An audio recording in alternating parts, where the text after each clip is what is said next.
अस्सलाम वालेकुम स्टूडेंट्स, उम्मीद करती हूँ आप सब बिल्कुल खैरियत से होंगे। जो स्टूडेंट्स आज हम जो है वो मैथमेटिकल इकोनॉमिक्स इको 606 के लेसन नंबर 38 को जो है वो रीड करेंगे। यहाँ पे हम बात करेंगे प्रॉफिट मैक्सिमाइजेशन, उसको देखेंगे। ठीक है, तो टॉपिक नंबर 184 है हमारे पास क्वाड्रेटिक प्रॉफिट फंक्शन एनालिसिस। जितने स्टूडेंट्स आप यहाँ पे देख रहे हैं, हमारे पास जो एक जो है वो डायग्राम दिखाई हुई है। ठीक है, तो यहाँ पे आप देख सकते हैं ये हमारे पास जो है वो एक रिवेन्यू है, ये हमारे पास कॉस्ट है। ठीक है, तो आप यहाँ पे भी देख सकते हैं कि ये जो चीज़ हमारे पास स्ट्रेट लाइन है, ये हमारे पास रेवेन्यू है and then this is cost.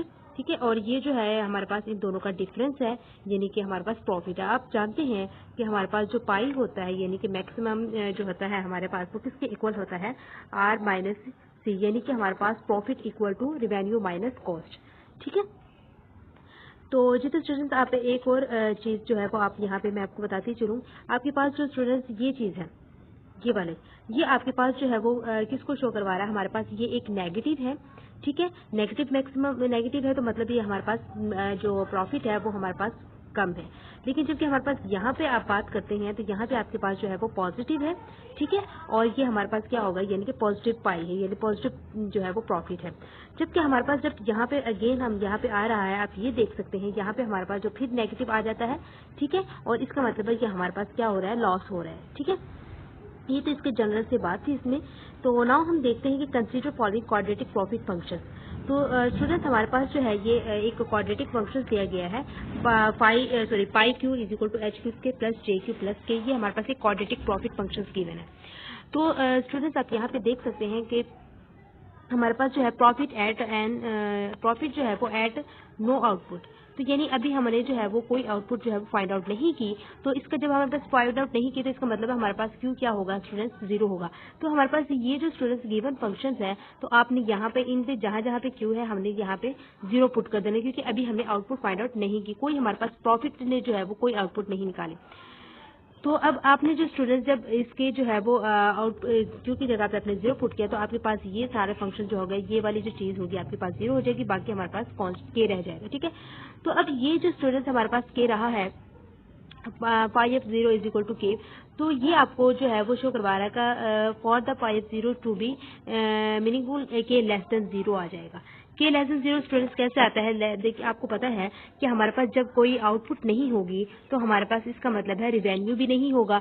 जब रिवेन्यू भी नहीं होगा तो अगर हमारे पास, हमें पता है जब किसी भी फंक्शन का हम प्रॉफिट निकालते हैं किसी भी प्रोडक्ट का, तो हमारे पास क्या होता है, पाई बराबर होता है स्टूडेंट्स हमारे पास आर माइनस सी। जब हमारे पास आउटपुट नहीं निकली तो रिवेन्यू भी नहीं है, तो रिवेन्यू की जगह हमने जीरो पुट किया माइनस सी। अब ये हमारे पास नेगेटिव आ गया, तो जो कि लेस देन है हमारे पास जीरो से। ठीक है, तो माइनस सी लेस देन किसके हुआ, हमारे पास जीरो से। तो इसका मतलब है जब ये आपके पास माइनस सी लेस देन जीरो है, तो ये हमारे पास के जो होगा क्या होगा स्टूडेंट्स, लेस देन जीरो होगा। क्लियर। नेक्स्ट हम बात करते हैं, और क्योंकि हमारे पास ये एक लॉस हो रहा है हमें, ठीक है, तो के लेस देन जीरो हो गया, तो implying that pi zero less than zero जो है वो आ लॉस। ठीक है, यहाँ पे उन्होंने ये भी बता दिया, जब हमारे पास के लेस देन जीरो हो गया तो ये शो आउट करवा रहा है कि हमारे पास यहाँ पे हमें लॉस हो रहा है। तो के can also be looked at a fixed cost. जितने स्टूडेंट्स आप यहाँ पे जो है वो देख सकते हैं, जी यहाँ पे आप देख सकते हैं आपके पास दो डायग्राम्स दी हुई हैं। सबसे पहले हम इस डायग्राम की बात करते हैं। आप यहाँ पे देख सकते हैं ए से बी तक जो है वो हमारे पास जो डोमेन है वो आप देख रहे हैं। तो यहाँ पे हमारे पास जो इसकी रेंज आती है, यहाँ पे मुख्तलिफ पॉइंट्स आते हैं। ठीक है, मुख्तलिफ पॉइंट्स आते हैं, तो यहाँ पे मैं इसको अगर नाम दे देती हूँ एफ डैश इंटू एक्स, यानी या एक्स बार का दे देती हूँ, सॉरी। ठीक है, मैंने इसको एफ एक्स बार का नाम दे दिया।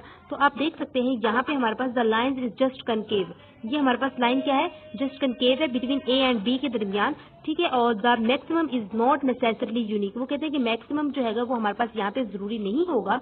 तो F x has the same value, वो कहते हैं कि एफ एक्स जो है वो सेम वैल्यू रखता है for all points between A and B. जो ए और बी के दरमियान जितने भी पॉइंट्स है, यहाँ पे हमारे पास जो है वो कितने पॉइंट्स से क्या रखता है, सेम पॉइंट्स रखता है, यानी जो हमारे पास यहाँ डोमेन में है वही हमारे पास रेंज में आ रहे हैं। ठीक है, लेकिन स्टूडेंट्स हमारे पास जो मैं जो डायग्राम नंबर 2 की बात करूंगी, आप यहाँ पे देख सकते हैं ये मेरे पास एक डोमेन है, लेकिन यहाँ पे आप इसकी कर्व चेक कर सकते हैं। ये मेरे पास ए जो है ये ज्यादा है बी के नजदीक, क्योंकि बी की यहाँ पे ये थोड़ी सी स्लोप हो रही है, ठीक है। जब यहाँ पे आपके जो यहाँ पे तो सेम ठीक है पॉइंट्स, लेकिन जो यहाँ पे पॉइंट्स है यहाँ पे वो यहाँ पे नहीं होंगे। क्यों? क्योंकि मेरे पास यहाँ पे थोड़ी सी ये कर्व हो रही है, तो मेरे पास जो है मैं आपको बता सकती हूँ ये जो चीज मेरे पास ए जो होगा, सिंगल ए जो होगा वो मेरे पास क्या होगा स्टूडेंट, सिंगल ए जो है ये मेरे पास क्या होगा, मैक्सिमम होगा, ठीक है। यहाँ पे भी लिखा हुआ है कि the line is strictly concave, और इसको हम क्या कहेंगे, strictly concave between A and B, ठीक है। ए और बी के दरमियान जो स्ट्रिक्टली कनकेव है, द लाइन है the unique maximum at R, यानी सिंगल एट पॉइंट जो ए है यहाँ पे हमारे पास ये क्या होगा, मैक्सिमम होगा। स्टूडेंट्स ये तो आपकी सिंपल सी थी। अब हम जो है वो न्यूमेरिकली देखेंगे इसको कि यहाँ पे मेरे पास कनकेविटी जो ऑफ द प्रॉफिट फंक्शन है five Q is equal to H of Q square plus J Q plus K है, तो पाई डैश जब हम इसका डेरिवेटिव लेंगे स्टूडेंट्स इसका विद रिस्पेक्ट टू क्यू, तो हमारे पास pi dash Q is equal to 2HQ plus J आ जाएगा, ठीक है। तो नेक्स्ट हम जो है वो देखेंगे कि हमारे पास डबल, जब इस फॉर्म का हम डबल डेरिवेटिव लेंगे तो मेरे पास pi double dash Q is equal to 2H greater than equal to, और सॉरी ग्रेटर देन भी, लेस देन भी और इक्वल टू भी 0 हो सकता है। लेकिन हमने जो है वो चेक करना है कि हमारे पास यहाँ पे क्या आएगा फंक्शन। जब हम कनकेविटी की बात करते हैं स्टूडेंट्स, तो कनकेविटी में हमारे पास जो डबल डेरिवेटिव होता है या एफ डबल डैश एक्स कहते हैं, वो हमारे पास लेस देन 0 होता है, ठीक है। तो जब हमारे पास जब लेस देन 0 है तो हमने क्या करना है स्टूडेंट्स, 2H जो हमारे पास ये जो निकला है 2H की लेसन किसके हो जाएगा, 0 के, और H जो है ये 2 जो है ये मेरे पास लेफ्ट साइड राइट साइड पे आ जाएगा, 0/2 आ जाएगा, तो 0/2 जब डिवाइड होगा तो वही 0 बन जाएगा, तो मतलब H लेसन क्या हो जाएगा, हमारे पास 0 हो जाएगा, ठीक है। तो यहाँ पे आप देख सकते हैं एक पैरामेट्रिक जो है वो restrictions for concavity of profit functions है ये हमारे पास, ठीक है। तो ये एक आपके पास एक गेन डायग्राम उन्होंने शॉर्ट करवाई हुई है, ठीक है। ये आपके पास जो एक आपके पास पी के पॉइंट पे है, ठीक है, और ये आपके पास एक मैक्सिमम पॉइंट होगा यहाँ पे, ठीक है, क्योंकि यहाँ से आपकी इंक्रीज हो रही है, यहाँ पे आपका डिक्रीजिंग पॉइंट हो रहा है, जबकि यहाँ पे आपका पास जो पीक है यहाँ पे हमारे पास ये इसका मैक्सिमम पॉइंट है, क्लियर। तो अब यहाँ पे हमने जो है वो देखना है कि critical value of output check करनी है। तो जब हम critical value of output check करेंगे स्टूडेंट्स, तो आप देख सकते हैं कि 5-Q इज इक्वल टू जो है वो हमारे पास 0 है, और यहाँ पे आपने देखना है कि 2HQ प्लस जे है वो भी हमारे पास इज इक्वल टू क्या हो जाएगा, 0। जब ये हमारे पास 0 हो जाएगा तो हमें पता है जे हमारे पास राइट साइड पे चल जाएगा, -J आ जाएगा, और 2H जो है वो राइट साइड पे जाएगा तो -J ओवर 2H आ जाएगा। तो स्टूडेंट्स आप यहाँ पे देख सकते हैं H जो पाई डबल डैश जो Q है वो हमारे पास क्या जगह लेस देन 0 है। अब यहाँ पे भी आप देख सकते हैं पाई डबल डैश Q जो है वो इज इक्वल टू है 2H greater than equal to या लेस देन 0 है। तो सिंस H लेस देन 0 है तो पाई डबल डैश Q भी क्या होगा हमारे पास स्टूडेंट्स 0 होगा, क्योंकि 2 जो है वो आपके पास 0 के इधर आ जाएगा। तो आप देख सकते हैं इम्प्लिसिटी मैक्सिमम, तो यहाँ पे हमारे पास Q जो होगा वो क्या हो जाएगा स्टूडेंट्स, ग्रेटर देन 0 हो जाएगा और H लेस देन 0 हो जाएगा। किस फॉर्म में, मैं आपको ये भी बताती चलूँ, जब हमारे पास Q is equal to -J/2H, यानी Q जो है वो हमारे पास माइनस में है। जब हमारे पास ये माइनस में होगा तो इसका मतलब है हमारे पास ग्रेटर देन होगा, यानी मैक्सिमम हो जाएगा। ये आपने प्रीवियस जो लेक्चर्स मैंने आपको समझाए थे, अगर आपने मेरी वीडियोस पे जो नहीं देखी तो प्लीज उनको जरूर वॉच कीजिएगा, आपके कॉन्सेप्ट जो है वो आगे वाले तभी क्लियर होंगे। मैं इसके बारे में जो डिटेल से आप लोगों को बता चुकी हूँ कि आपका नेगेटिव जब हो तो आपका कैसे वो ग्रेटर जो है वो मैक्सिमम आएगा, और अगर जो पॉजिटिव होगा तो वो आपका मिनिमम कैसे आएगा, ठीक है। तो यहाँ पे नेगेटिव हमारे पास आंसर आया क्यों का, तो हमारे पास ये क्या होगा, Q मैक्सिमम होगा, यानी Q ग्रेटर देन 0 हो जाएगा, क्लियर। और H जो है वो हमारे पास जो है वो क्या होगा, लेस देन 0 होगा, ठीक है। तो नेक्स्ट जो है वो हम देखते हैं, जितने स्टूडेंट्स यहाँ पे जो है वो हम देखेंगे टॉपिक नंबर 185 को, optimisation of exponential revenue functions, clear. तो यहाँ पे हमने देखना है कि consider and inverse demand functions, यहाँ पे जो है वो हम एक कंसीडर कर लेते हैं इनवर्स डिमांड फंक्शंस को, ठीक है। तो यहाँ पे हमारे पास एक P है, यानी ठीक है, और क्या इसकी वैल्यू आपके पास 12.50 e की पावर जो है -0.005Q है, क्लियर। और एक हमारे पास रिवेन्यू गिवन है जो 12.50 e की पावर -0.005Q डॉट, और इसके साथ हमारे पास एक Q भी है, ठीक है। तो अब आपने जो है वो जब इसका ये जो चीज फंक्शन है आपके पास, इसका जब आप डेरिवेटिव लेंगे तो आपके पास क्या आ जाएगा, R-Q इज इक्वल टू हमारे पास क्या आ जाएगा 12.50 एज इट इज d/dq, जो हमारे पास ये है इसका हम जो है डेरिवेटिव लेंगे तो e की पावर -0.005Q डॉट Q आ जाएगा, ठीक है। तो जब हम इसका डेरिवेटिव लेंगे स्टूडेंट्स तो आप देख सकते हैं आपको एक जो है वो फार्मूला मैं यहाँ पे दिखाती हूँ। जब आप एक्सपोनेंशियल फॉर्म में जो अगर आप किसी का डेरिवेटिव लेते हैं तो आप कैसे लेते हैं, तो ये फार्मूला हमारे पास ये है जो मैंने येलो जो आपके पास जो है वो करवाया हुआ है, ठीक है, हाईलाइट किया हुआ। तो D over D X E की पावर एफ एक्स जो है वो is equal to F derivative X is in dot E की पावर एफ एक्स, यानी जो पावर होगी उसका आपका डेरिवेटिव आ जाएगा और जो है वो आपके पास जो फंक्शन था एज इट इज आ जाएगा। क्लियर। अब जो हमारे पास जो फंक्शन ये वाला फंक्शन है स्टूडेंट्स, ये वाला जो हमारे फंक्शन है इसका हमने जो इसका जो हमने जो डेरिवेटिव लेना है एक्सपोनेंशियल फॉर्म में, तो हमारे पास क्या आ जाएगा, यहाँ पे आपने जो सेम इसी फॉर्मूले के तहत आपने इसको सोल्व आउट करना है। आपने जो है वो डेरिवेटिव लेना है पावर का क्यू एज इट इज, फिर plus D over D Q का पावर, इसका जो हमने इसका डेरिवेटिव लेना है क्योंकि हमारे पास प्रोडक्ट फॉर्म में, ठीक है। तो फिर आपके पास ये एज इट इज आ जाएगा। तो ना हम देखते हैं कि आर डैश क्यू जो है वो हमारे पास इस तरह आ जाएगा। तो फाइनली हम जो है वो इसका रिजल्ट देखेंगे स्टूडेंट्स। यहाँ पे आप देख सकते हैं जो आपके पास फाइनली रिजल्ट आया है, आपके पास 200 आया है, ठीक है। तो जब आपके पास 200 आया तो आपके पास पी जो है वो क्या था हमारे पास 12.50 ई की पावर माइनस 0.005 क्यू था। तो हमने जहाँ पे क्यू है वहाँ पे हमने जो है वो 200 फुट कर देना। जब हमने यहाँ पे क्यू की जगह पे 200 फुट किया तो मेरे पास जो है पी की वैल्यू क्या आई है, पी इज इक्वल टू 4.60 आई है। क्लियर। तो स्टूडेंट्स यहाँ पे आप जो है वो आगे देखेंगे, जब आप जो फंक्शंस आपको ऊपर गिवन था हमने उसका जो है डबल डेरिवेटिव जब लेंगे, जब आप डबल डेरिवेटिव लेंगे तो स्टूडेंट्स आपने इस तरह डेरिवेटिव लेना है। तो आपने जो है वो स्टूडेंट सिंपली जब हम जैसे हम डेरिवेटिव लेते हैं आपने इसको सिंपली डेरिवेटिव लेना है डबल डेरिवेटिव। तो मैं आपको जो है इसका फाइनल रिजल्ट जो है वो दिखाऊंगी।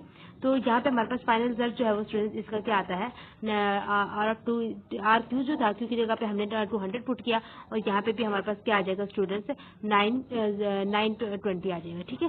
ये स्टूडेंट्स जितना भी ये आपके पास जो मैथमेटिकली फॉर्म में जो किया हुआ सोल्यूशन, तो ये आपने खुद करना है, बहुत इजी है, ठीक है।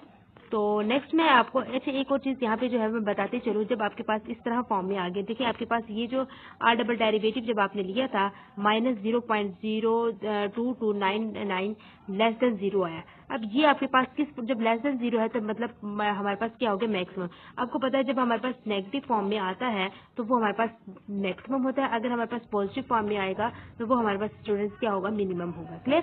तो अब यहाँ पे हमारे पास जो फाइनल रिजल्ट निकला है वो हमारे पास मैक्सिमाइजिंग वैल्यू निकला है। तो यहाँ पे एक मेरे पास जो है वो ग्राफिकली इसको मैं बताते चलूँ, आपके पास जो स्टूडेंट जो क्यू निकला था 200 निकला था, ठीक है।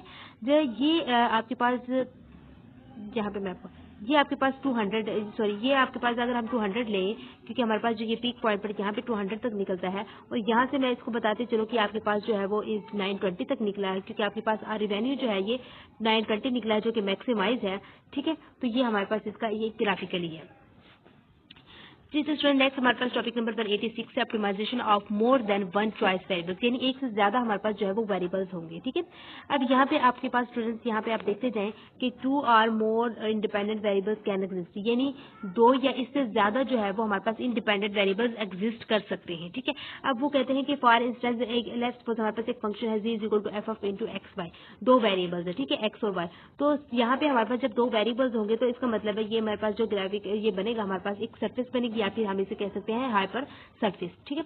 जो peaks of domes and bottoms bowls can exist, वो कहते हैं जब हमारे पास ये हाइपर सरफेस होगी तो यहाँ पे हमारे पास पीक्स भी होगी, ठीक है, और बॉटम्स भी, यानी बॉटम्स की जो है वो बॉल्स भी बनेंगे, वो भी एग्जिस्ट करेंगे। कैसे करेंगे मैं आपको जो है वो बताती हूँ, ठीक है जी। स्टूडेंट्स आप यहाँ पे जो है वो देख सकते हैं ये मेरे पास एक ये पॉइंट है पीक का, ठीक है, एक ये मेरे पास हाईएस्ट पॉइंट है यानी पीक पे है, ठीक है। अब हम ये जो है इसको जो है वो हम कह सकते हैं, इसको जो है हम कह सकते हैं कि ये हमारे पास एक ग्लोबल मैक्सिमम है क्योंकि सबसे हाईएस्ट पॉइंट पे ये है और थोड़ा लेकिन ये भी हमारे पास लेकिन इसकी निस्बत जो है वो लोएस्ट पॉइंट पे है ये, और लेकिन ये हमारे पास जो है ये भी हाईएस्ट पे है, लेकिन इसको हम क्या कहेंगे, लोकल मैक्सिमम कहेंगे, ठीक है। और स्टूडेंट्स ये भी एक और चीज बताते चलिए, ये मैं आपको बताती चलिए कि मेरे पास क्या है, एक जो है वो लोकल या ग्लोबल मिनिमम इसको हम पॉइंट कहेंगे, ये हमारे पास बॉटम्स है, बॉटम्स बाउल्स है, ठीक है। तो ये तो बस जैसे इसका बताया था कि हमारे पास उन्होंने ये बताया था कि हमारे पास जो है सरफेस ये हमारे पास पीक्स डोम्स भी होंगी और हमारे पास बॉटम्स भी होंगे, बॉटम्स में बॉल्स भी होंगी, ठीक है। नेक्स्ट हम यहाँ पे चलते हैं स्टूडेंट्स, एक और डायग्राम हमारे पास गिवन है कि एक आपके पास ये बनाई हुई है डायग्राम। तो तो यहाँ पे हमारे पास ये पॉइंट जो होता है हमारे पास x है, ये हमारे पास स्टूडेंट्स y है, और जो हमारे पास जो है वो वर्टिकली होता है ये हमारे पास z पॉइंट होता है। ठीक है, जब हम तीन की जो है वो बात करते हैं, ठीक है, तीन वेरिएबल्स की, लेकिन हमने बात करनी है 2 की, 2 वेरिएबल्स की, जिसमें हमारे पास y और x होगा। तो जब हमारे पास 2 इनकी बात करेंगे, जब हमारे पास जो फर्स्ट ऑर्डर होता है, आपको पता है dy/dx जो फर्स्ट ऑर्डर होगा वो हमारे पास स्टूडेंट्स किसके इक्वल है, तो 0 के। तो मतलब z ऑफ x और z of y is equal to, ये फर्स्ट ऑर्डर की बात हो रही है यहाँ पे, तो हमारे पास ये क्या होंगे, 0 होंगे। ठीक है, तो स्टूडेंट्स यहाँ पे आप देख सकते हैं ये हमारे पास कॉस, ये zy है और ये zx, ये आपके पास इसके हिसाब से ही बनाया हुआ। ठीक है, यानी मैंने आपको बताया था ये आपके पास क्या होते हैं, ये x है, ये y है और ये हमारे पास z है, तो ये भी बताया हुआ कि ये zx है और ये हमारे पास zy है। सिमिलरली स्टूडेंट्स यहाँ पे हमारे पास ये हमारे पास उल्टा था, ये हमारे पास इसको सीधा कर दे तो चीज़ें तो वही हैं। तो लेकिन नेक्स्ट हम जो है वो एक और एग्जांपल है जिसकी मदद से हम जो है वो आगे हमने इसको न्यूमेरिकली भी देखना है। ठीक है, आपने अगर ये अच्छे तरीके से समझ तो इंशाल्लाह आपको जो है वो न्यूमेरिकली हमारे पास जो आएगा उसको भी समझ लेंगे। जी स्टूडेंट्स, आपने जो है वो एक हॉर्स राइडिंग अगर आपने खुद की है, या आपने या देखी है टीवी या रेल में आपने देखी है, तो आपको पता होगी ये हमारे पास जो होती है हॉर्स की सीट, जो सीट होती है जिसको हम कहते हैं सैडल पॉइंट। ठीक है, जो हमारे पास घोड़े के ऊपर जो सीट होती है उसको हम क्या कहते हैं स्टूडेंट, सैडल पॉइंट कहते हैं। अब यहाँ पे आप देख सकते हैं एक हमारे पास ये पीक पर है, एक ये पीक पर है, जबकि ये जो सेंटर में है हमारे पास स्टूडेंट्स ये हमारे पास 0 है। ठीक है, ये 2 पॉइंट्स है जहाँ पे हमारे पास जो यानी आगे की तरफ और पीछे की तरफ हमारे पास थोड़ी सी ऊंचाई होती है, जबकि सेंटर में थोड़ा सा हमारे पास इसकी बॉटम टाइप जो होता है। ठीक है, ये इसके जो है वो हमारे पास 0 होती है, ये लोएस्ट पॉइंट पे। ठीक है, और यहाँ पे आपको एक और चीज नजर आ रही होगी, ये वाली चीज, ये भी हमारे पास एक सीट है। अगर हम स्टूडेंट्स, मैं आपको एक और चीज बताती चलूं कि अगर हम इस फॉर्म में देखें तो हम कहेंगे कि मेरे पास पीछे और आगे जो है ये हमारे पास हाईएस्ट पॉइंट है, और जो कि दरमियान जो है ये मेरे पास लोएस्ट पॉइंट है। क्योंकि अगर मैं इस डायग्राम को देखूं तो मैं कहूंगी मेरे पास ये जो चीज है पीक पर है। ठीक है, हाईएस्ट पॉइंट है यहाँ पे, यानी कि दोनों साइड पर हमारे पास जो होती है लेग्स होती हैं, और यहाँ पे मैं कहती हूँ कि यहाँ पे कुछ एक ऐसा पॉइंट है जहाँ पे हमारे पास पीक पॉइंट है। ठीक है, तो इसका मतलब है इन दोनों की ये हमारे पास क्या होती है, कंडीशंस के हिसाब से होती है। अब यहाँ पे ड्यूल पर्सनैलिटी स्टेशनरी पॉइंट, और यहाँ पे हमारे पास एक स्टेशनरी पॉइंट होता है। स्टेशनरी पॉइंट यानी कि हमारे पास 0 पॉइंट पे क्या होता है, जैसे कि हमारे पास ये एक पॉइंट है, यहाँ पे हमारे पास 0 है। ठीक है, तो यहाँ पे आपने जो है यहाँ पे ये जो चीज है ये इनको ग्राफिकली इन्होंने इसी चीज को बताया हुआ, ये हमारे पास यानी कि पीक पॉइंट है, यानी अगर इस हिसाब से देखें, और ये मेरे पास इसका लोएस्ट पॉइंट है यानी कि स्टेशनरी पॉइंट है, जहाँ पे हमारे पास 0 होता है। ये हमारे पास y एक्सिस है स्टूडेंट्स, ये हमारे पास x एक्सिस है, और ये हमारे पास z एक्सिस है। एक स्टूडेंट हमारे पास जो है वो एक इन्फ्लेक्शन पॉइंट दिया हुआ, आप देख सकते हैं इन्फ्लेक्शन पॉइंट को। ठीक है, ये हमारे पास ये जो है एक पॉइंट है, ये पॉइंट ये मेरे पास क्या है, पॉजिटिव पॉइंट पे है, और ये मेरे पास क्या है, नेगेटिव पॉइंट पे है। ये मेरे पास मतलब मैक्सिमम में है, ये मेरे पास मिनिमम में है। क्लियर जी, यहाँ पे मेरे पास स्टूडेंट्स एक conditions for relative extremum z is equal to f of into X Y है। स्टूडेंट्स यहाँ पे आप देख सकते हैं कंडीशंस देखें, एक मैक्सिमम की कंडीशन है और एक मिनिमम की कंडीशन है। अब फर्स्ट ऑर्डर जो है वो नेसेसरी, फर्स्ट ऑर्डर में आपको पता है dy/dx जो है वो हमारे पास किसके इक्वल होता है, 0 के। अब fx ले या fy ले तो हमारे पास क्या आएगा, 0। मैक्सिमम में भी यही कंडीशन है और मिनिमम में भी हमारे पास fx और fy जो है वो किसके इक्वल होंगे, 0 के होंगे। ठीक है, अब अगर हम जो है वो सेकंड ऑर्डर की बात करते हैं, जब सेकंड ऑर्डर की बात करते हैं तो हमारे पास सेकंड ऑर्डर में क्या होता है, जो हमारे पास हमने फर्स्ट ऑर्डर जाहिर बात हमने अगर fx लिया तो उसका अगेन जो हमारे पास रिजल्ट आता है उसका अगेन हम डेरिवेटिव लेंगे तो वो हमारे पास fx आ जाएगा, और विद रिस्पेक्ट टू हमने x ही लेना है। ठीक है, fx ले fy ले तो मैक्सिमम में हमारे पास क्या होगा, लेस देन 0 होगा, और जबकि मिनिमम में जब हम डबल डेरिवेटिव लेते हैं तो हमारे पास क्या हो जाएगा, ये ग्रेटर देन 0 हो जाएगा। क्लियर, अब ये आपने ना थोड़ा डिफरेंस अच्छी तरीके से समझ लेना और याद कर लेना। जब हम सेकंड ऑर्डर की बात करते हैं, मैक्सिमम में हमारे पास fx हो या fy हो वो लेस देन 0 होगा, जबकि मिनिमम में हमारे पास ग्रेटर देन 0 होता है। जब हम सेकंड ऑर्डर सफिशिएंट की बात करते हैं, जहाँ पे हमारे पास fx fy जो है वो ग्रेटर देन होता है fxy होल स्केयर के, और मिनिमम में भी हमारे पास ये प्रॉपर्टी होल्ड करती है कि fxx और fyy जो है वो ग्रेटर देन होता है fxy होल स्केयर के, कि ये दोनों प्रॉपर्टीज जो है ये इस कंडीशन में जो है ये प्रॉपर्टी होल्ड करती है। क्लियर जी, तो स्टूडेंट्स नेक्स्ट हम जो है वो आते हैं conditions for inflection and saddle point की। अब इन्फ्लेक्शन और सैडल पॉइंट में क्या डिफरेंस है हमने यहाँ पे जो है वो देखना है। तो पहले हम सेकंड ऑर्डर नेसेसरी की बात करते हैं। जब सेकंड ऑर्डर नेसेसरी की बात करते हैं हमारे पास इन्फ्लेक्शन पॉइंट में क्या होता है, एफ एक्स एक्स और एफ वाई वाई जो है वो लेस देन जीरो होगा या फिर F X X F Y Y greater than zero होगा। इन दोनों में एक हो सकता है, या ये लेस देन जीरो होंगे दोनों, या फिर दोनों हमारे पास ग्रेटर देन जीरो होंगे। ठीक है, लेकिन हम इन सैडल पॉइंट में इसका ये है कि अगर F X x less than zero है तो उसके अपोजिट होगा एफ वाई वाई। ठीक है, अगर एक पॉइंट लेस देन जीरो है तो दूसरा पॉइंट हमारे पास जो है वो क्या होगा, वो ग्रेटर देन जीरो होगा। जबकि इन्फ्लेक्शन में क्या था, हमारे पास या तो दोनों लेस देन जीरो होंगे या दोनों ग्रेटर देन जीरो होंगे, यानी या तो दोनों जो है वो मिनिमम होंगे या दोनों मैक्सिमम होंगे। बात ये है। ठीक है, जबकि सैडल पॉइंट में क्या है, अगर एक पॉइंट हमारे पास जो है वो मैक्सिमम हो रहा है तो दूसरा मिनिमम होगा, ये एक मिनिमम हो तो दूसरा हमारे पास मैक्सिमम होगा। क्लियर। अब यहाँ पे सेकंड ऑर्डर सुफिशिएंट की बात करते हैं। जब सुफिशिएंट में देखते हैं तो हमारे पास क्या होगा, इन्फ्लेक्शन पॉइंट पे F X X F Y Y जो लेस देन है F X Y whole square को करेगा, या फिर हमारा अगर हम सैडल पॉइंट में देखते हैं तो F X F Y less than जो होगा F X Y whole square की। इन दोनों की जो है ये दोनों इसमें जो है वो सेम है, इन्फ्लेक्शन पॉइंट में भी और सैडल पॉइंट में भी। क्लियर। जी तो स्टूडेंट्स नेक्स्ट हम conditions for inclusive of the test की बात करते हैं। Second order sufficient F X X F Y Y is equal to F X Y whole square जो है वो होल स्केयर है, तो जो कि जबकि हमारे पास जो है वो सैडल पॉइंट में जो है ये हमारे पास एन ए आ जाएगा। ठीक है, नील हो जाएगा। सिर्फ नोट करते हैं कि by Young's theorem F X X X X Y is equal to F Y X जो है वो F X Y X is equal to F X Y whole square, ये बाय यंग्स थ्योरम के तहत है और ये प्रॉपर्टी आपने अच्छे तरीके से याद कर लेनी है। क्लियर। जी तो स्टूडेंट्स अब हम जो है वो न्यूमेरिकली इसको एग्जांपल देखते हैं। एक हमारे पास एग्जांपल है स्टूडेंट्स, ये वाली एग्जांपल्स है। ठीक है, G X Y is equal to 2y cube minus X cube plus 147 X minus 54 Y plus 12। तो अब यहाँ पे हमारे पास G X is equal to minus X के माइनस, अब हमने क्या करना है, इस फंक्शन का विद रिस्पेक्ट टू एक्स इसका डेरिवेटिव लेते हैं। ठीक है, अब यहाँ पे with respect to X derivative लिया तो हमारे पास y वाली जो होंगी ये दूसरी कांस्टेंट वैल्यू वो जीरो हो जाएंगी, जबकि x के हवाले से हम इसको डेरिवेटिव ले रहे हैं। G X is equal to हमारे पास क्या आ जाएगा, माइनस 3x के माइनस 147x। ठीक है, और 147 इज इक्वल टू जीरो आ जाएगा। अब हम जब x की वैल्यू फाइंड आउट करेंगे, आप जब इसको सोल्व करेंगे तो आपके पास x की दो वैल्यू निकलेंगी, एक प्लस की और एक माइनस की, और दोनों वो क्या होंगी, 7 होंगी, प्लस माइनस 7। अब जब हम इसी फंक्शन का students with respect to y derivative लेते हैं, फर्स्ट ऑर्डर कंडीशन की बात हो रही है, यानी फर्स्ट ऑर्डर डेरिवेटिव लेना है, तो हमारे पास क्या आएगा, G Y is equal to 6y square minus 54। जब हम इसकी वैल्यूज को निकालेंगे तो मेरे पास y की वैल्यू जो है 2 निकलेंगी, प्लस की माइनस 3, यानी एक जमा की 3 आएगी और एक माइनस की 3 आएगी। क्लियर। नेक्स्ट स्टूडेंट्स हम देखते हैं क्रिटिकल पॉइंट्स, तो हमने फाइंड आउट करना है। ठीक है, क्रिटिकल पॉइंट हमारे पास क्योंकि हमारे पास 2 पॉइंट्स निकले हैं 7 और 3, और दोनों ही है, एक जमा में है और माइनस में, और 3 भी जमा और माइनस में। हम यहाँ पे जब क्रिटिकल पॉइंट की बात करते हैं हम क्या करेंगे, पहले हम जो है वो स्टूडेंट्स प्लस की वैल्यू ले लेते हैं। एक 7x भी हमारे पास 2 पॉइंट है ना, x और y। ठीक है, F of into X Y. तो हम क्या करते हैं स्टूडेंट्स, एक्स भी से पॉजिटिव ले लेते हैं, वाई भी पॉजिटिव ले लिया 7 और 3। फिर हम क्या करते हैं, एक्स पॉजिटिव लेते हैं, वाई जो है वो नेगेटिव लेंगे, हमारे पास 7 माइनस 3। फिर हम क्या करते हैं जो है वो एक्स नेगेटिव लेंगे और वाई पॉजिटिव लेंगे, तो माइनस 7 और 3। फिर हम क्या करेंगे, दोनों वैल्यूज को माइनस ले लेंगे, एक्स की वैल्यू माइनस और वाई की वैल्यू माइनस, तो हमारे पास क्या आ जाएगा, माइनस 7 और माइनस 3 आ जाएगा। क्लियर। तो अब हम स्टूडेंट्स बात करते हैं जी एक्स एक्स की और जी वाई वाई की, तो हमारे पास क्या निकली, माइनस 6x और 12 बाई जी वाई वाई की। तो स्टूडेंट्स हमने क्या करना है, क्रिटिकली जो पॉइंट्स हमने निकाले हैं उनकी मदद से इनको सोल्व आउट करना है। हमारे पास माइनस 6x है।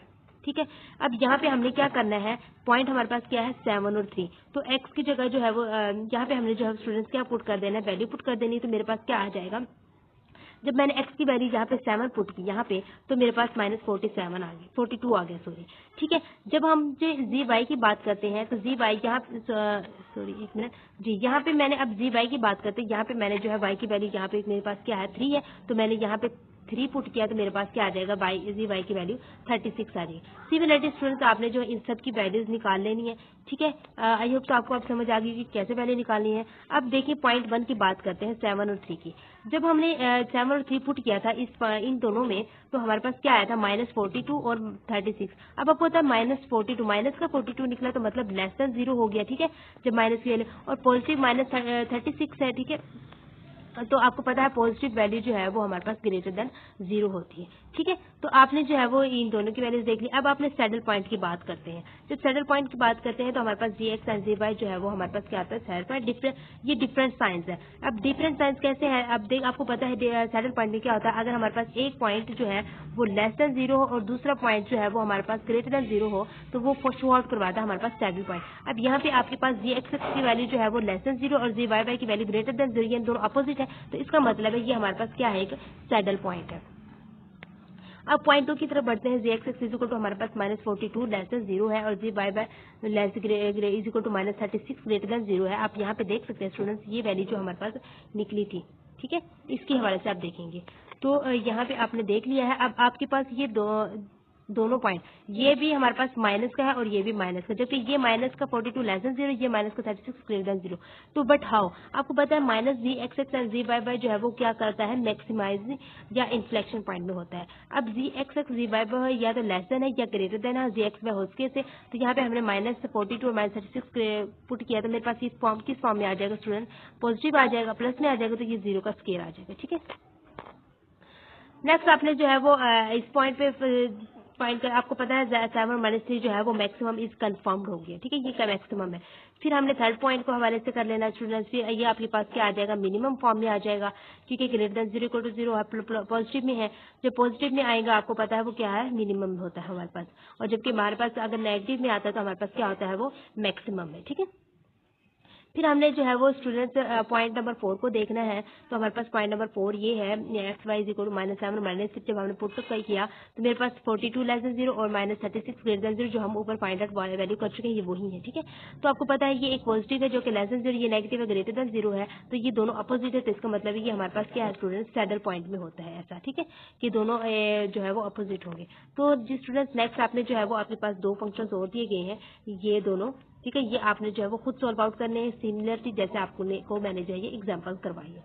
क्लियर जी। तो स्टूडेंट्स आज हम जो है अब जो है हम टॉपिक नंबर 187 को देखेंगे, economic application on multi production firm. ठीक है, तो यहाँ पे आप देख सकते हैं, considering a firm is in pure perfect competition product multi two product. जी ठीक है, यहाँ वो कहते हैं कि एक फर्म है जो कि प्योर यानी परफेक्ट है। ठीक है, कंपटीशन प्रोडक्ट वो मल्टी टू प्रोडक्ट्स जो है वो कंसीडर कर रही है। तो since the firm is in pure competition the prices are consider to be जो है वो एक्सोजीनियस होगी। जब हमारे पास जो प्योर कंपटीशन की बात करते हैं तो हमारे पास यहाँ पे जो प्राइसेस जो कंसीडर की जाएंगी वो एक्सोजीनियस। अब आपको एक्सोजीनियस और एंडोजीनियस आपको पता है, एक्सोजीनियस जो होती है वो हमारे पास यानी एक्सटर्नली होती है। ठीक है, तो अब यहाँ पे एक हमारे पास P10 है एंड एक दूसरा जो है वो हमारे पास P20 फॉर द 2 गुड्स है। यहाँ पे 2 गुड्स है हमारे पास और रिस्पेक्टली, और एंड जो वो कहते हैं 0 in the subscript shows the autonomous value of price. यहाँ पे हम देखेंगे कि हमारे पास जो revenue for such a firm shell be, जो अब हमारे पास रिवेन्यू 1 होगा R1, तो वो हमारे पास क्या होगा P10 Q1 plus P20 Q2 होगा। ठीक है, तो स्टूडेंट्स आप यहाँ पे देख सकते हैं ये वाला जो है ये हमारे पास रिवेन्यू 1 होगा। नेक्स्ट हम जो है वो स्टूडेंट्स देखेंगे कि हमारे पास जो कॉस्ट फंक्शन क्या है, ये इसकी हमारे पास ये वाली है कि C is equal to 2Q1 का square plus Q1 Q2 plus 2Q2 का स्केयर। क्लियर, तो फिर हम जो है हमें पता है जो हमारे पास कॉस्ट है उसमें 2 हमारे पास जो है वो प्रोडक्ट है। ठीक है, एक हमारे पास क्वान्टिटी Q1 है और दूसरी हमारे पास Q2 है। तो स्टूडेंट्स हमारे पास जो हमने वो आपको पता ही है कि हम जो प्रॉफिट में जो है वो फंक्शन जो होता है हमारे पास क्या होता है, pi is equal to R minus C होता है। लेकिन यहाँ हम R1 की बात करेंगे, रिवेन्यू 1 की बात करेंगे तो हमारे पास pi is equal to R1 minus C होगा। देन हमारे पास जो है वो स्टूडेंट्स क्या होगा, पाई इज इक्वल टू आपने क्या करना है, आर की जगह पे इसकी ये वाली वैल्यूज जो है वो पुट कर देनी, फिर आपने सी की वैल्यू पुट कर देनी है। तो आपके पास ये पाई में इज इक्वल टू क्या आ जाएगा, P10 Q1 plus P20 Q2 minus 2 Q1 का square minus Q1 Q2 minus 2 Q2 का स्केयर आ जाएगा। क्लियर, नेक्स्ट स्टूडेंट आपने यहाँ से जो है वो पाई 1 की वैल्यू निकालनी है। जब आप पाई 1 की वैल्यू निकालेंगे तो आपको पता ही है कि आपने जब विद रिस्पेक्ट टू आपने क्या ले लेना है स्टूडेंट्स, Q2 लेना है। लेकिन जब फिर आपके पास क्या आ जाएगा 4Q1 plus Q2 is equal to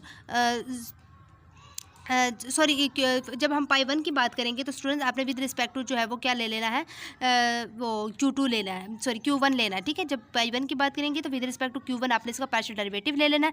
तो आपके पास जो है वो स्टूडेंट्स क्या बन जाएगा, आंसर जो आपका आएगा 4Q1 + Q2 = P10 आ जाएगा। जब हम पाई 2 की बात करेंगे तो स्टूडेंट्स हमने जो है वो पार्शियल डेरिवेटिव ले लेना है विद रिस्पेक्ट टू Q2, और आपके पास जो फाइनल रिजल्ट आएगा Q1 + 4Q2 = P20 आ जाएगा। क्लियर। तो यहाँ से स्टूडेंट्स आपने जो है वो Q1 और Q2 के आप जो है वो दो वैल्यूज़ निकाल सकते हैं। यहाँ पे आप देख सकते हैं ये Q1 और Q2 के आपकी दो वैल्यूज़ निकल आई। अब आप एज्यूम करते हैं कि P10 जो है वो आपके पास, अगर P10 की वैल्यू हम 12 रखें और P20 की वैल्यू जो हम 18 रखें, तो आपने इन फार्मूलाज में जो है P10 और P20 की वैल्यूज़ पुट करनी है। तो आपके पास जो है Q1 और Q2 की जो वैल्यू निकलेगी 2 और 4 आ जाएगा। क्लियर। स्टूडेंट्स नेक्स्ट हम जो है वो देख सकते हैं हमारे पास पाई 1 है, यानी हमने जो है वो विद रिस्पेक्ट टू Q1 ले लेना है। यानी हमने एक दफ़ा तो डेरिवेटिव लिया हुआ था, अगेन हमने उसका डेरिवेटिव लेना है। एक दफ़ा जो डेरिवेटिव हमने लिया था स्टूडेंट्स, आप यहाँ पे देख सकते हैं ये जो चीज़ जब फर्स्ट डेरिवेटिव लिया था आपके पास ये आया था विद रिस्पेक्ट टू Q1। फिर हमने इसका again with respect to Q1 जब हम इसका डेरिवेटिव लेंगे तो स्टूडेंट्स आप यहाँ पे देख सकते हैं आपके पास क्या आ जाएगा, -4 आ जाएगा। फिर आपने जो है वो पाई 1 का जो है वो विद रिस्पेक्ट टू Q2 जो यानी उस जो ऊपर वाली इक्वेशन जो इस जैसे हमने इसका लिया है ना, तो इसका अब हमने विद रिस्पेक्ट टू Q2 इसका डेरिवेटिव लेना है, तो हमारे पास -1 आ जाएगा। फिर हमने जो हमारे पास जो पाई 2 था उसकी वैल्यू ये निकली थी, तो हमने क्या लेना है, उसका with respect to Q1 derivative लेना, तो ये आ जाएगा। और जब विद रिस्पेक्ट टू Q2 लेंगे तो हमारे पास ये आंसर आ जाएगा। क्लियर। जब हम इसका पाई 2 का जो है वो विद रिस्पेक्ट टू Q2 हम इसका डेरिवेटिव लेंगे। क्लियर। तो स्टूडेंट्स यहाँ पे आप देख सकते हैं आपके पास जो वैल्यू निकली है पाई 1 एंड पाई 2 जो है वो लेस देन है हमारे पास 0 से। क्यों? क्योंकि हमारे पास पाई 1 और पाई 2 की वैल्यू जो है वो हमारे पास -4 और -4 है, तो इसका मतलब है ये लेस देन है। जबकि पाई 1 पाई 2 है वो ग्रेटर देन पाई 1 होल का स्क्वायर की भी हो सकती है, तो ये भी हमारे पास प्रॉपर्टी होल्ड करती है। तो हम क्या करेंगे, -4 ग्रेटर देन -1 होल का स्क्वायर कर देंगे। ठीक है, यानी वैल्यूज पुट कर दिया हमने। तो स्टूडेंट्स आप यहाँ पे जो है वो देख सकते हैं स्टूडेंट्स के here profit of a multi product form open any pure perfect competition is मैनेजली मैक्सिमाइजिंग वाइल प्रोडक्ट 2 and 4, वो आप कह सकते हैं 2 और 4 जो है ये मैक्सिमाइजिंग ये units the maximising value of profit is 48 होगा। ठीक है जी स्टूडेंट्स, अब जो है वो हम टॉपिक नंबर 188 इकोनॉमिक एप्लीकेशन और मल्टी प्लेटफॉर्म की बात करेंगे। तो यहाँ पे हमारे पास देख सकते हैं एक कंसीडर फर्म हैज़ 2 फैक्ट्रीज है। वो कहते हैं कि एक फर्म है जो कि 2 फैक्ट्रीज हैं उसमें, तो 1 इन चाइना और अदर इन USA। एक हम चाइना की बात कर लेते हैं और दूसरा हम जो है वो USA लेते हैं। ठीक है, तो output in China factory is termed as X। अगर हम चाइना की बात करें तो चाइना की जो फैक्ट्री जो है वो आउटपुट देती है X की, और USA की फैक्ट्री जो आउटपुट देती है हमारे पास Y देती है। स्टूडेंट्स आप यहाँ पे जो है वो देख सकते हैं कि आपके पास cost of product shall be जो है वो CXY = C1X + C2Y आ जाएगा। क्लियर जी स्टूडेंट्स, आप cost of product shall be जो है वो CXY = किसके होगी, क्योंकि हमारे पास जो कॉस्ट है 2 है, उसमें हमारे पास वेरिएबल्स X और Y, तो C1X और प्लस C2Y हो जाएगा। तो CX जो है वो हमारे पास X² / 60 - 10X + 250 है, लेट्स सपोज। और CY जो है वो हमारे पास Y³ / 150 - 50 Y - 100 है। तो हम यहाँ पे जो है ये इसकी जो ये मेरे पास फंक्शन है इसमें जो है वो मैं इनकी वैल्यूज़ पुट कर दूंगी। ठीक है, CX की और CY की जब मैंने पुट की तो मेरे पास ये आ जाएगा। ठीक है, तो आप इसका जो है फर्स्ट ऑर्डर डेरिवेटिव लेंगे। जब ये जो आपके पास C(x(y) निकला है, इसका फर्स्ट पार्शियल डेरिवेटिव लेंगे तो आपके पास जो है ये CX क्या आ जाएगा, X/10 - 10 X/30 - 10 = 0। जब आप पहले आपने विद रिस्पेक्ट टू X लिए, तो अब आपने जो है इसी फंक्शन का with respect to Y partial derivative लेंगे, तो आपके पास CY = y² और 50 - 50 = 0 आ जाएगा। तो स्टूडेंट्स आप यहाँ पे जो है वो देख सकते हैं आपके पास X की वैल्यू 30 और Y की वैल्यू जो है वो 50 निकलती है, तो ये critical value of X and Y आता है। ठीक है जी स्टूडेंट्स, आप देख सकते हैं यहाँ पे आपने जो है वो CX जो निकाला था उसका आपने अगेन जो डेरिवेटिव ले लेना है। ठीक है, विद रिस्पेक्ट टू X। तो जब आप इसका अगेन डेरिवेटिव लेंगे तो स्टूडेंट्स आप देख सकते हैं यहाँ पे आपके पास 1/30 > 0 आ जाएगा। फिर आपने जो है वो CX था उसका विद रिस्पेक्ट टू आपने Y जो है वो पार्शियल डेरिवेटिव लेंगे, तो आपके पास उसका आंसर 0 आएगा। फिर आपके पास जो CY था उसका आपने अगेन डेरिवेटिव लेना है विद रिस्पेक्ट टू Y, आपके पास Y/25 > 0, और CY का जो आपने अगेन डेरिवेटिव लेना है विद रिस्पेक्ट टू X, तो आपके पास ये 0 आ जाएगा। क्लियर स्टूडेंट्स, यहाँ पे आप देख सकते हैं C X X and C Y Y है जो ये ग्रेटर दैन 0 क्योंकि 1/3 और 30 और y/25 है जो कि आपके पास यहाँ पे y ग्रेटर दैन 0 है। ठीक है, क्योंकि x तो हमारे पास यहाँ पे अवेलेबल ही नहीं है उसका वेरिएबल, जबकि y है तो y ग्रेटर दैन 0 हो गया। और सी एक्स एक्स सी वाई वाई ग्रेटर दैन सी एक्स वाई होल स्केयर, ये भी हमारे पास एक प्रॉपर्टी है, तो 1/30 y/25 ग्रेटर दैन हमारे पास 0 का स्केयर आ जाएगा। ठीक है, तो आप यहाँ पे देख सकते हैं, यहाँ पे आपके पास दो वैल्यूज़ निकलती है, x इज इक्वल टू 300 और y इज इक्वल टू जो है वो आपके पास 50 आ जाएगा। ठीक है, तो ये सो कॉस्ट इज जो है ये आपके पास मिनिमाइज्ड होगी at x is equal to 30 and y is equal to 50। जी तो स्टूडेंट्स, आज का लेक्चर जो था ये हमारे पास यहीं तक था। आई होप सो आपको मेरे लेक्चर की समझ आ गई होगी। अगर कोई मसला हो तो आप मुझसे कमेंट बॉक्स में पूछिएगा और मेरे चैनल को सब्सक्राइब जरूर कीजिएगा और अपने दोस्तों के साथ और ग्रुप्स में जो है वो इसको लेक्चर्स को ज़रूर शेयर कीजिएगा। Thank you so much and अल्लाह हाफिज़।